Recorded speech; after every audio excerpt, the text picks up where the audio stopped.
Hello बच्चों, कैसे हो आप सब। उम्मीद करता हूँ जहाँ पे भी होंगे अच्छे होंगे और एचटेट की प्रिपरेशन आपकी काफ़ी अच्छी चल रही होगी। उम्मीद करता हूँ कि इस बार का एचटेट आपका क्लियर होगा, ठीक है। और आज मैं दोस्तों करवाने वाला हूँ आपको CDP, child development and pedagogy. और जो ये क्वेश्चन पेपर आज मैं करवाने वाला हूँ वो है 2018 का क्वेश्चन पेपर। मेरे काफ़ी सारे सब्सक्राइबर मुझे ये कह रहे थे कि सर वीडियो बनाओ, वीडियो लेट हो रही है, लेकिन टाइम अपने बिजी शेड्यूल से निकाल के मैंने थोड़ा सा टाइम आपको दिया है। तो ये जो वीडियो सेशन है बहुत ही ज़्यादा इंटरेस्टिंग होने वाला है, तो प्लीज़ इसको पूरा देखिएगा टू गेट मैक्सिमम बेनिफिट, और इसका मैक्सिमम बेनिफिट आप लो, ठीक है। तो दोस्तों स्टार्ट करते हैं CDP। और मेरे सब्सक्राइबर कहते हैं कि सर आप हिंदी में पढ़ाया करो, तो यारो हिंदी में ही पढ़ाता हूँ, ठीक है, इंग्लिश में नहीं पढ़ाता हूँ। लैंग्वेज जो क्वेश्चन पेपर की होती है वो इंग्लिश ही होती है, ठीक है, क्योंकि हिंदी का कंटेंट मिलता नहीं है इतना, मेन चीज़ ये है। तो most of the time Hindi English दोनों मीडियम में ही पढ़ाता था। मेरे पुराने जो क्वेश्चन पेपर होंगे आप देख लेना, वो सारे बाइलिंगुअल है, मतलब हिंदी भी है और इंग्लिश भी है। तो स्टार्ट करते हैं। आज का सेशन बहुत ही ज़्यादा इम्पोर्टेंट होने वाला है, क्योंकि कल परसों ही आपका एग्ज़ाम स्टार्ट है। आई थिंक कल से ही एग्ज़ाम स्टार्ट है और फिर एक एग्ज़ाम आपका संडे को होगा, ठीक है। तो स्टार्ट करते हैं दोस्तों।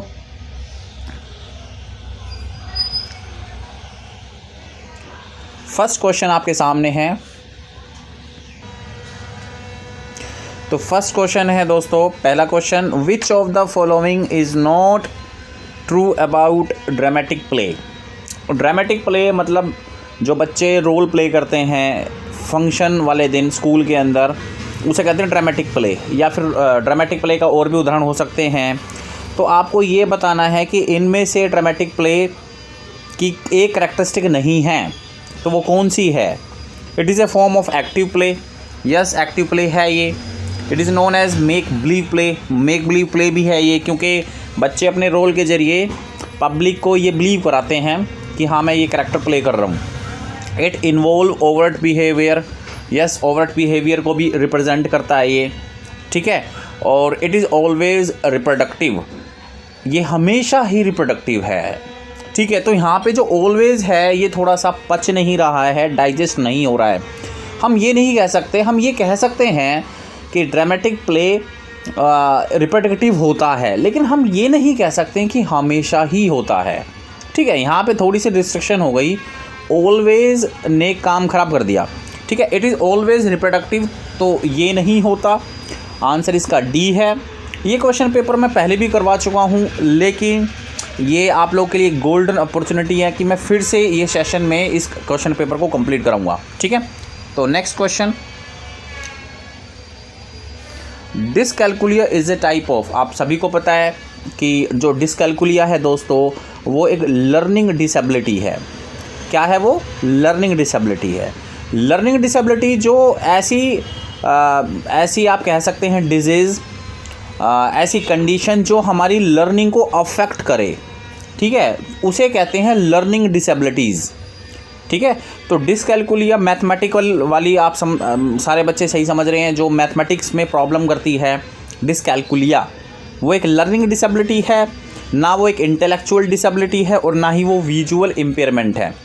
विजुअल इम्पेयरमेंट को तो छोड़ दो, ये तो ऑप्शन बिल्कुल भी नहीं होने वाला, क्योंकि विजुअल तो आँखों से रिलेटेड होगा। विजुअल आँखों से रिलेटेड, विजुअल, समझ में आ रही है बात आपको।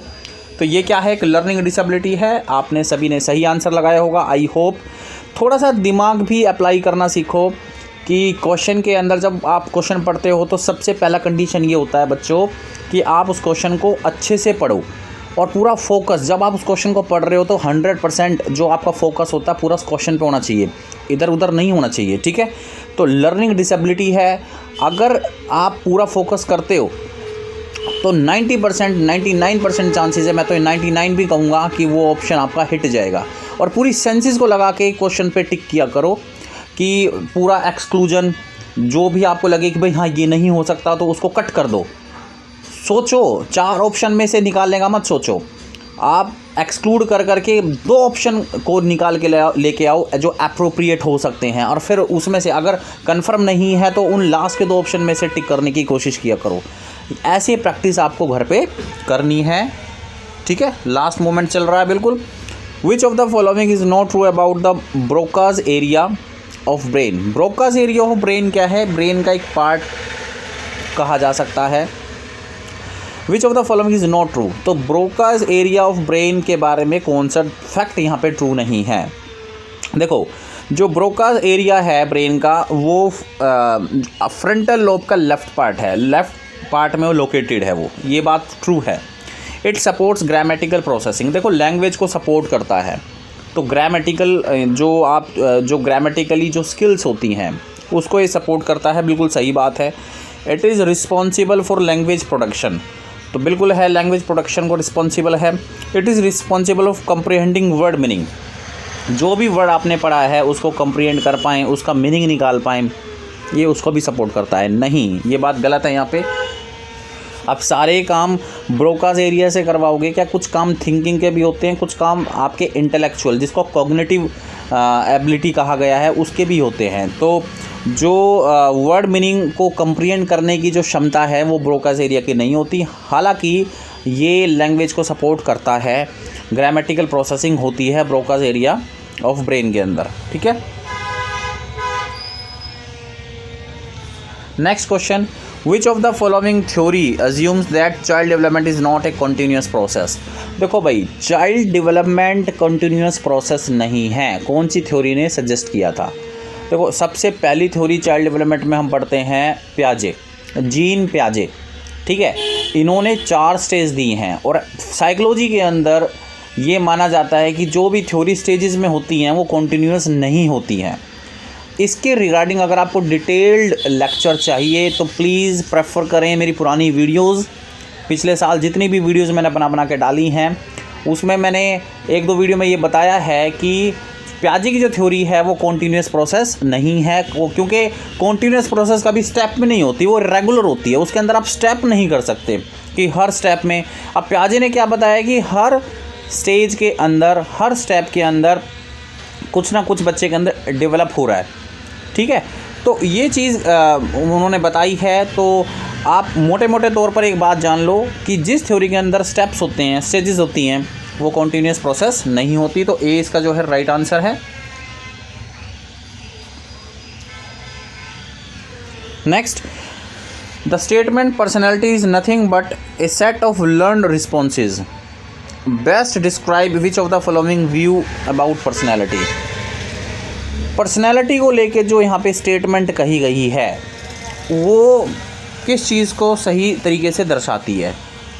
तो दोस्तों, इसका जो आंसर है वो है बिहेवियरिस्टिक व्यू। देखो, पर्सनैलिटी की जहाँ पे बात होती है तो वो बिहेवियर से ही रिप्रेजेंट होता है। आप किस तरीके से जज करोगे कि सामने वाले की पर्सनैलिटी क्या है? आप उसको ऑब्ज़र्व करोगे, ठीक है। कैसे ऑब्ज़र्व करोगे? उसके बिहेवियर को देख के करोगे। उसका आपके प्रति कैसा बिहेवियर है, उसका दूसरों के प्रति कैसा बिहेवियर है। तो as far as concern personality, always when you see personality go for behaviouristic, go for his behaviour. उसके बिहेवियर को रिप्रेजेंट, जो बिहेवियर है, बिहेवियर एक प्रकार का एक ऐसा टूल है जो किसी भी बंदे की पर्सनैलिटी को रिप्रेजेंट कर सकता है, ठीक है। तो आंसर इसका क्या हो जाएगा? ए हो जाएगा, अगर उस सेंस में आप सोचोगे। Which of the following is not example of new born reflexes. New born के रिफ्लेक्सेस नहीं है, इनमें से कौन सा नहीं है? न्यू बोर्न बेबी का रिफ्लेक्सेस नहीं है। तो सीधी सी बात है भैया, जितने भी ऑप्शन है, आई ब्लिंक, सकिंग, स्विमिंग, सारे न्यू बोर्न बेबी करता है। लेकिन जो चीज़ नहीं करता है वो क्या है? Driving car, new born baby. Next question पे चलते हैं बच्चों। Which of the following is not true about childrens play. इनमें से कौन सा ट्रू नहीं है चिल्ड्रंस प्ले को लेके, ठीक है। पहला ऑप्शन है आप लोग के सामने, the number of play activities decrease with increasing age, play becomes increasingly social with increasing age. जो ये ऑप्शन मैं आपको पढ़ रहा हूँ ये ट्रू हैं सारे के सारे, आपको नो ट्रू वाला निकालना है।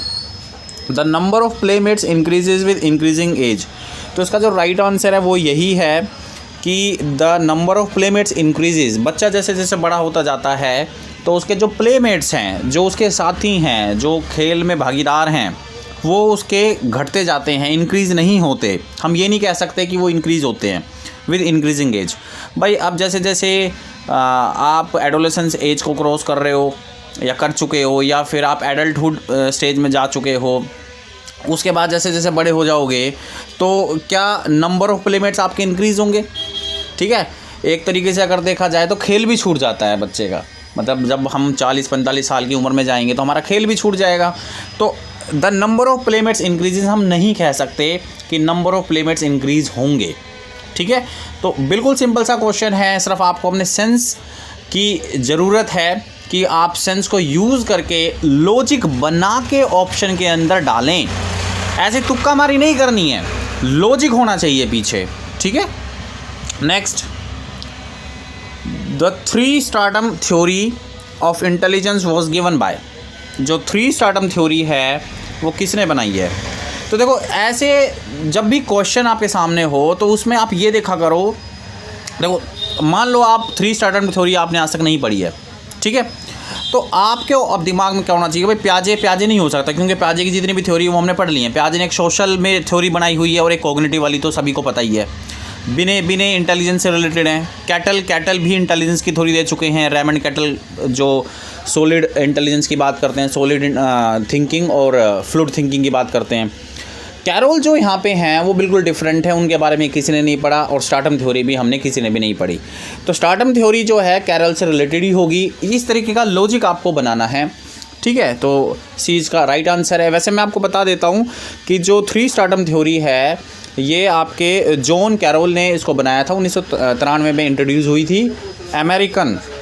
वैसे मैं आपको बता दूं, जो ये 3 स्ट्राटम थ्योरी है बेसिकली 1993 में जॉन कैरोल ने इसको इंट्रोड्यूस किया था, और ये बेसिकली कॉग्निटिव की लेयर्स बताती हैं कि भाई ब्रॉड कॉग्निटिव मतलब कॉग्निटिव का लेवल क्या है।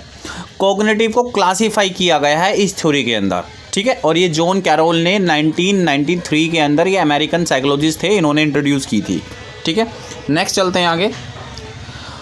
4-year-old Binni started wetting her bed after her parents bring home a new baby. मतलब 4 साल का बिन्नी है वो टॉयलेट करना स्टार्ट कर देता है अपने बेड पर। कब? जब उनके पेरेंट्स के पास या न्यू बेबी बोर्न होता है। 4 साल के बिन्नी ने देखा कि भाई हाँ मेरा एक छोटा भाई या बहन आ गई है, और वो क्या करता है, वो इनसिक्योर हो जाता है बच्चा। कहने का मतलब ये है, इसको बोलते हैं इनसिक्योरिटी। क्या होगा कि स्टार्टिंग में जब बच्चा छोटा होता है तो वो बेड को गीला करता है, सारे बच्चे करते हैं, लेकिन जैसे जैसे बच्चा बड़ा होता जाता है तो बच्चा मैच्योर भी हो जाता है अकॉर्डिंग टू प्याजे, तो फिर वो बेड को गीला नहीं करता। जैसे मान लो 3-3.5 साल का बच्चा हो जाता है तो फिर वो बेड को गीला नहीं करता। लेकिन सडनली क्या होगा कि मान लो कि उनके घर में किसी न्यू बॉर्न बेबी ने जन्म लिया, उसको देख के 4 साल का बिन्नी इनसिक्योर हो गया। इसको बोलते हैं रिग्रेशन। क्या बोलते हैं इसे? रिग्रेशन। अगर इससे रिलेटेड भी अगर आपको वीडियो चाहिए तो ऑलरेडी बनी हुई हैं।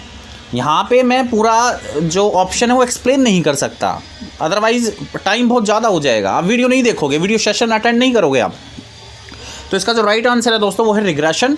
और मैं आपको एक बात और बता देता हूँ, एसटेट के अंदर रिग्रेशन पूछा जाता है, कई बार पूछा गया है, क्योंकि जितना आप मेरा एक्सपीरियंस है, जितना मैंने एग्ज़ाम दिया है और जितने मैंने क्वेश्चन पेपर अपने यूट्यूब चैनल पर करवाए हुए हैं सोल्व, उसमें रिग्रेशन बहुत बार पूछा गया है। ठीक है, तो रिग्रेशन मैंने आपको बता दिया है, एक ऐसा बिहेवियर जो जा चुका है लेकिन कुछ टाइम के बाद वो तुरंत वापस आ जाता है।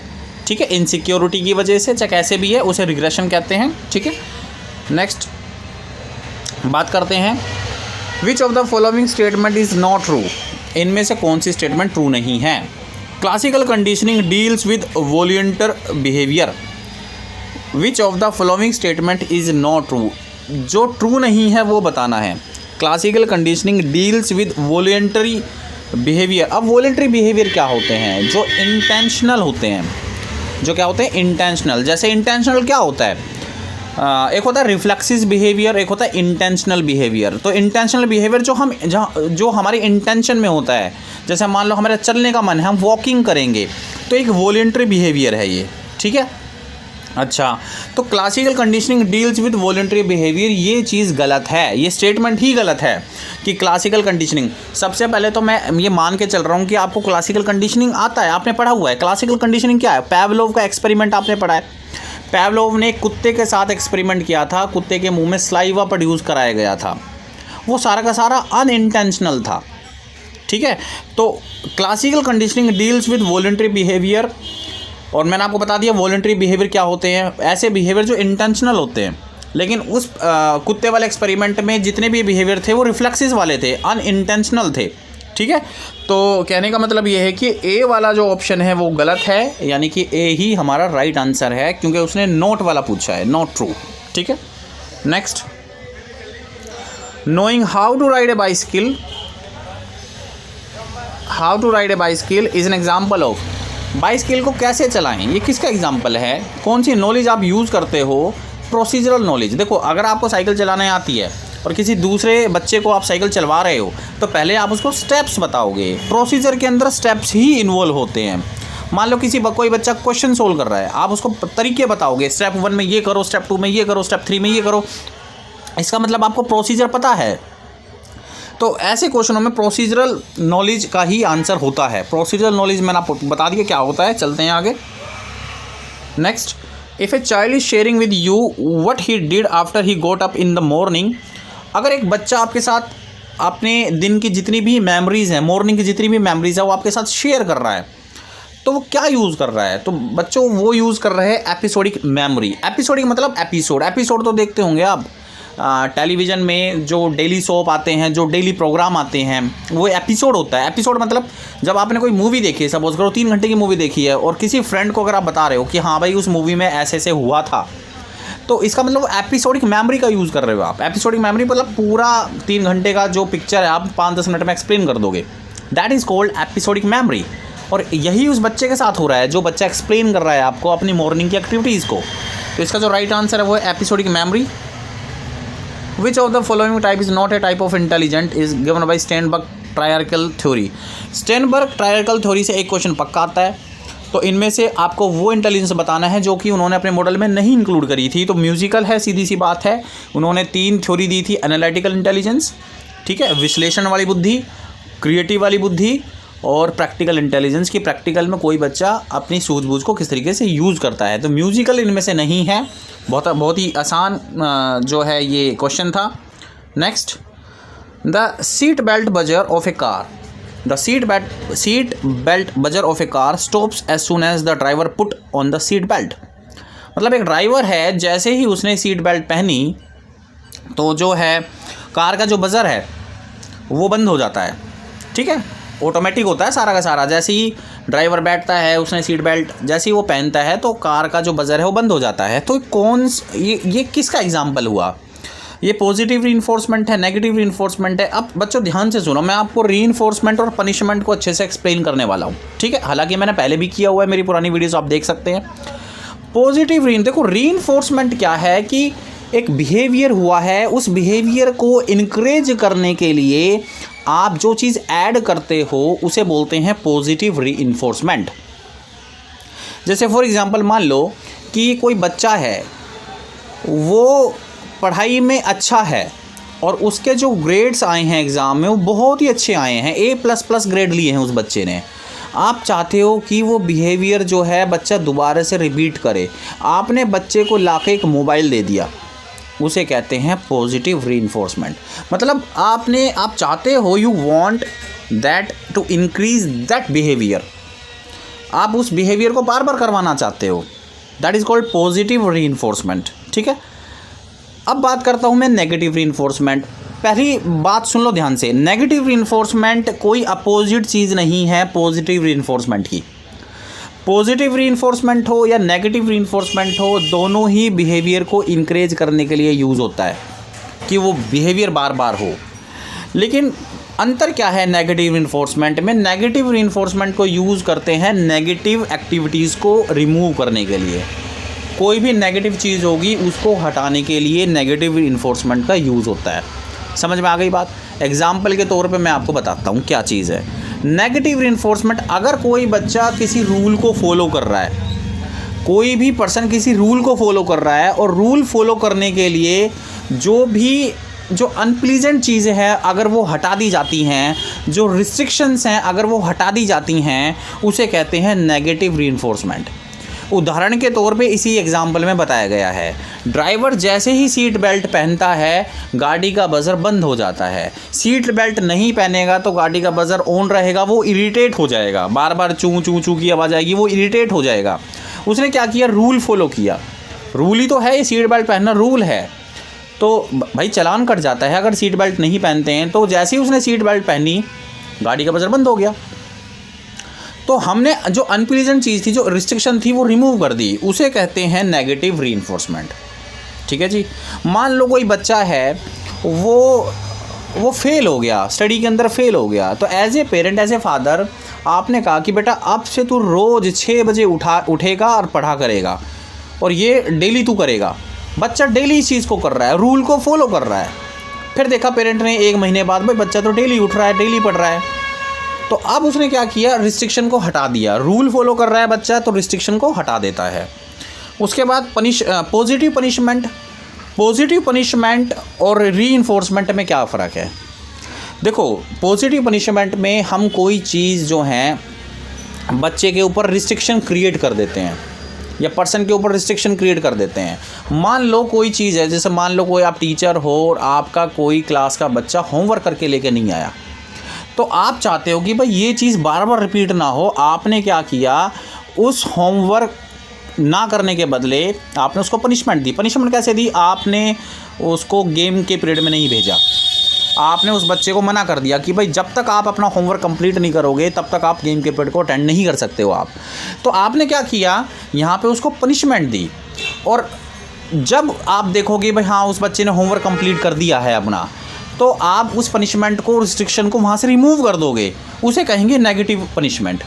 ठीक है, तो आपको आंसर तो पता ही चल चुका होगा। नेगेटिव रीइंफोर्समेंट इसका आंसर है, क्योंकि वो रूल फॉलो कर रहा है। रूल फॉलो करने से क्या हो रहा है, बजर बंद हो गया। बजर बंद हो गया तो ये नेगेटिव रीइंफोर्समेंट का एग्जांपल हो गया है। Next, the example you scratch my back I will scratch yours. मतलब जैसा आप मेरे को स्क्रैच करोगे, मेरी बैक को स्क्रैच करोगे, मैं तुम्हारी बैक को स्क्रैच करूँगा। तो ये कोऑपरेशन है। कोऑपरेशन मतलब आप यहाँ पे सहयोग हो रहा है, परस्पर सहयोग हो रहा है यहाँ पे।